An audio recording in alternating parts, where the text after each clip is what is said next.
ভারত শাসিত কাশ্মীরের ৩টি সামরিক স্থাপনায় ক্ষেপণাস্ত্র ও ড্রোন হামলা, পাকিস্তানের উপর দায় চাপাচ্ছে দিল্লি, ইসলামাবাদের নাকচ। গাজায় ইসরায়েলি হামলায় আরও ১৬ ফিলিস্তিনি নিহত, খাদ্য সহায়তা পাঠানোর সিদ্ধান্ত থেকে সরে গেল যুক্তরাষ্ট্র।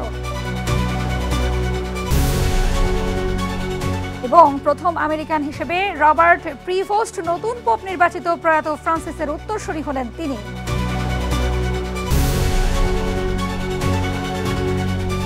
বিশ্বজুড়ে ঘটে যাওয়া দিনের গুরুত্বপূর্ণ ঘটনাবলী নিয়ে আরটিভির নিয়মিত আয়োজন সারাদিনের বিশ্বে আপনাদের সবাইকে স্বাগত জানাচ্ছি। আমি হাবিবা আফরোজ। ভারত শাসিত কাশ্মীরের উধমপুর ও পাঞ্জাবের পাঠানকোটের ৩টি সামরিক স্থাপনায় ক্ষেপণাস্ত্র ও ড্রোন হামলা হয়েছে। এই হামলায় পাকিস্তান জড়িত বলে ভারত অভিযোগ করলেও তা নাকচ করেছে ইসলামাবাদ। এদিকে পাকিস্তানের দাবি করা ভারতের রাফাল যুদ্ধ বিমানের ধ্বংসাবশেষ পাওয়ার কথা নিশ্চিত করে বিবিসি। যুদ্ধ পরিস্থিতিতে পাকিস্তানের পক্ষে বার্তা দিলেন তুরস্কের প্রেসিডেন্ট। তবে ভারত পাকিস্তান ইস্যুতে যুক্তরাষ্ট্র হস্তক্ষেপ করবে না বলে জানালেন মার্কিন ভাইস প্রেসিডেন্ট জেডি ভ্যান্স। বিস্তারিত রাকিব হাসানের রিপোর্টে। বৃহস্পতিবারও পাকিস্তান ও ভারতের মধ্যে পাল্টাপাল্টি হামলার খবর পাওয়া গেছে। একে অপরের বিরুদ্ধে ড্রোন ও ক্ষেপণাস্ত্র হামলার অভিযোগ এনেছে ইসলামাবাদ ও নয়াদিল্লি। ভারতের পক্ষ থেকে বলা হয়, কাশ্মীরের উধমপুর এবং পাঞ্জাবের পাঠানকোটের ৩টি সামরিক স্থাপনায় পাকিস্তান ক্ষেপণাস্ত্র আর ড্রোন হামলা চালিয়েছে। এই হামলার পরপরই সীমান্তবর্তী আরএসপুরা, আর্নিয়া, সাম্বা ও হিরাননগরের মতো এলাকায় গোলা বর্ষণে চালিয়েছে পাকিস্তান। পাশাপাশি কাশ্মীরের শীতকালীন রাজধানী জম্মুতে বিমান হামলার অভিযোগ তুলেছে ভারত।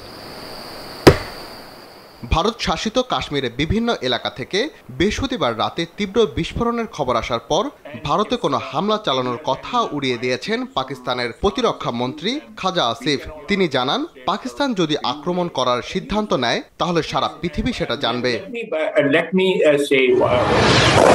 এদিকে ভারতের অপারেশন সিন্দুরে রাফাল যুদ্ধবিমান ধ্বংসের দাবি জানিয়ে আসছিল পাকিস্তান, যার সত্যতা নিশ্চিত করেছে সংবাদ মাধ্যম বিবিসি। সংবাদ মাধ্যমটি তাদের নিজস্ব অনুসন্ধানে এমন 3টি ভিডিও সত্যতা যাচাই করতে পেরেছে, যাতে ফ্রান্সের নির্মিত রাফাল বিমানের ধ্বংসাবশেষ দেখা গেছে, যেগুলো ভারতের বিমান বাহিনী ব্যবহার করে থাকে। পাকিস্তান ও ভারতের মধ্যে যুদ্ধ পরিস্থিতি নিয়ে উদ্বেগ প্রকাশ করেন তুরস্কের প্রেসিডেন্ট রিসেপ তাইপ এরদোয়ান। সেই সঙ্গে পাকিস্তানের প্রাণ হারানো ভাইদের জন্য আল্লাহর কাছে দোয়া প্রার্থনা করেন তিনি। এদিকে মার্কিন ভাইস প্রেসিডেন্ট জেডি ভ্যান্স জানান, ওয়াশিংটন ভারত ও পাকিস্তানের মধ্যে ক্রমবর্ধমান সংঘাতের উত্তেজনা কমাতে চেয়েছিল, কিন্তু এই বিষয়টি যুক্তরাষ্ট্রের কোনো বিষয় নয় বলে জানান তিনি। রাকিব হাসান, আরটিভি।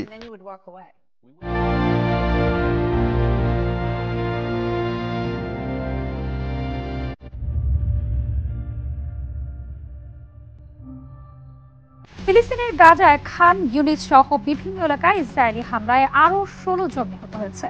এছাড়া রাফা শহরে হামলা ও উচ্ছেদ অব্যাহত রেখেছে তারা।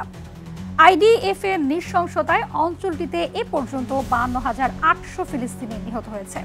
এদিকে দীর্ঘদিন ধরে সহায়তা প্রবেশে নিষেধাজ্ঞা দিয়ে রাখায় চরম খাদ্য পানীয় ও জ্বালানি সংকটে ভুগছে গাজাবাসী। এর আগে অঞ্চলটিতে সহায়তা পাঠানোর ক্ষেত্রে সাহায্যের আশ্বাস দিলেও এ অবস্থান থেকে সরে এসেছে যুক্তরাষ্ট্র। বৃহস্পতিবার দেশটির পররাষ্ট্র দপ্তরের মুখপাত্র টামি ব্রুস এই ব্রিফিংয়ে কথা জানায়। তবে নিজেরা সরে এলেও ফিলিস্তিনের দ্রুত সহায়তা প্রেরণে অন্যদের পদক্ষেপ নিতে অনুরোধ জানায় ওয়াশিংটন। এদিকে বৃহস্পতিবার সৌদি আরবের ক্রাউন প্রিন্স মোহাম্মদ বিন সালমানের সঙ্গে সাক্ষাৎ করেছেন ফিলিস্তিনের ভাইস প্রেসিডেন্ট হোসাইন শেখ। এ সময় ফিলিস্তিনিদের প্রতি পূর্ণ সমর্থন ব্যক্ত করে ইসরায়েলি আগ্রাসন বন্ধে সহযোগিতার আশ্বাস দেন ক্রাউন প্রিন্স। এদিকে গাজায় গেল 18 মাস ধরে চলা ইসরায়েলি নৃশংসতায় অন্তত ৫৪,০০০ নিরীহ ফিলিস্তিনি নিহত হয়েছে। এ সময় অঞ্চলটিতে ১ লাখ টনেরও বেশি বিস্ফোরক ফেলেছে দখলদার ইসরায়েল। প্রায় ২ মাস ধরে গাজায় সকল ধরনের মানবিক সহায়তা সামগ্রী প্রবেশে নিষেধাজ্ঞা আরোপ করায় জটিল হচ্ছে যুদ্ধ বিধ্বস্ত ফিলিস্তিনি ভূখণ্ডের মানুষের টিকে থাকার লড়াই। বিস্তারিত অর্ণব প্রসাদের রিপোর্টে। একদিকে দখলদার ইসরায়েলের হামলা, অন্যদিকে মানবিক সহায়তা সামগ্রী প্রবেশে নিষেধাজ্ঞা। সব মিলিয়ে দিনকে দিন কঠিন হচ্ছে গাজা ভূখণ্ডের মানুষের টিকে থাকার লড়াই। প্রতিদিন ভূখণ্ডটিতে অনাহারে প্রাণ হারাচ্ছে কোমলমতি শিশু। চোখের সামনে সন্তানের মৃত্যু দেখেও অশ্রু বিসর্জন ছাড়া যেন আর কিছুই করার নেই অসহায় মা বাবা। গাজা ভূখণ্ডে শিশুদের চরম স্বাস্থ্য ঝুঁকি নিয়ে ইতোমধ্যে উদ্বেগ প্রকাশ করেছে জাতিসংঘের জরুরি শিশু তহবিল ইউনিসেফ। ইউনিসেফ জানিয়েছে গাজার মানবিক বিপর্যয়ের এ ভঙ্গুর পরিস্থিতিতে বিশ্ব নেতারা চুপ করে থাকতে পারে না। বুধবার ইউরোপীয় কমিশন গাজা ভূখণ্ড থেকে সহায়তা সামগ্রী প্রবেশের নিষেধাজ্ঞা তুলে নিতে ইসরায়েলকে আহ্বান জানিয়েছে। তবে তাদের অনুরোধ মন গলাতে পারেনি দখলদার ইসরায়েলের প্রধানমন্ত্রী বেনিয়ামিন নেতানিয়াহুর। নতুন করে গাজা ভূখণ্ডে হামলার পরিধি বাড়ানোর সিদ্ধান্ত নিয়েছে ইসরায়েলের প্রতিরক্ষা বাহিনী। আর এতে প্রত্যক্ষ পরোক্ষ মদত দিচ্ছেন যুক্তরাষ্ট্রের প্রেসিডেন্ট ডোনাল্ড ট্রাম্প। অন্যদিকে গেল 18 মাস ধরে চলা ইসরায়েলি নৃশংসতায় এখন পর্যন্ত প্রায় 54,000 নিরীহ ফিলিস্তিনি নিহত হয়েছে বলে জানিয়েছে গাজার স্বাস্থ্য মন্ত্রণালয়। প্রতিদিনই স্বজনহারা ও বাস্তুচ্যুত হচ্ছে নতুন নতুন পরিবার। এখনও ধ্বংসস্তূপের নিচে চাপা রয়েছে 10,000-এরও বেশি মানুষ। ভূখণ্ডটির হাসপাতাল সহ স্বাস্থ্যকেন্দ্র গুঁড়িয়ে দেয়ায় ভেঙে পড়েছে পুরো স্বাস্থ্যসেবা কাঠামো। 71,000-এরও বেশি মানুষ হেপাটাইটিসে আক্রান্ত। ইসরায়েলি নৃশংসতায় ক্ষতিগ্রস্ত হয়েছে ফিলিস্তিনের ধর্মীয় অবকাঠামো। এখন পর্যন্ত 828টি মসজিদ ধ্বংস হয়েছে ভূখণ্ডটিতে। এদিকে ফিলিস্তিনপন্থী বিক্ষোভে অংশ নেয় যুক্তরাষ্ট্রের কলম্বিয়া বিশ্ববিদ্যালয়ের 40 থেকে 50 জন শিক্ষার্থীকে গ্রেপ্তার করেছে নিউ ইয়র্ক পুলিশ। বিশ্ববিদ্যালয়টিতে অধ্যয়নরত মাহমুদ খলিল নামে এক ফিলিস্তিনি শিক্ষার্থীকে একই অভিযোগে গ্রেপ্তার করেছিল ট্রাম্প প্রশাসন। অর্ণব প্রসাদ, RTV। প্রথম আমেরিকান হিসেবে রোমান ক্যাথলিক গির্জার নতুন পোপ নির্বাচিত হয়েছেন রবার্ট প্রিভোস্ট। তিনি প্রয়াত পোপ ফ্রান্সিসের উত্তরসূরি হলেন। ভ্যাটিকানের সেন্ট পিটার্স ব্যাসিলিকায় প্রার্থনার মধ্য দিয়ে বুধবার পোপ নির্বাচনের আনুষ্ঠানিক প্রক্রিয়া শুরু হয়। এরপর বৃহস্পতিবার কয়েক দফা ভোটাভুটির পর প্রিভোস্টকে পোপ নির্বাচন করেন কার্ডিনালরা। দীর্ঘদিন চার্চের সেবায় নিয়োজিত প্রিভোস্ট ল্যাটিন আমেরিকায় বিশপ নিয়োগ সহ বেশ কিছু গুরুত্বপূর্ণ দায়িত্ব পালন করেন তার কর্মজীবনে। বিস্তারিত বিনিয়ামিনের রিপোর্টে। পোপ লিও চতুর্দশ নাম গ্রহণ করে বিশ্বের ক্যাথলিক খ্রিস্টানদের প্রধান ধর্মগুরু নির্বাচিত হয়েছেন যুক্তরাষ্ট্রের কার্ডিনাল রবার্ট প্রেভোস্ট। নাম ঘোষণার আগেই ভিভা এল পাপা অর্থাৎ পোপ দীর্ঘজীবী হন স্লোগানে মুখর হয়ে ওঠে ভ্যাটিকানের সেন্ট পিটার্স ব্যাসিলিকা গির্জার প্রাঙ্গণ। গির্জার বারান্দা থেকে লাতিন ভাষায় হাবেমুস পাপাম তথা আমাদের পোপ পেয়েছি উচ্চারণের মাধ্যমে ভ্যাটিকানের 267তম উত্তরসূরির নাম ঘোষণা করেন ফরাসি কার্ডিনাল ডোমিনিক মাম্বের্তি।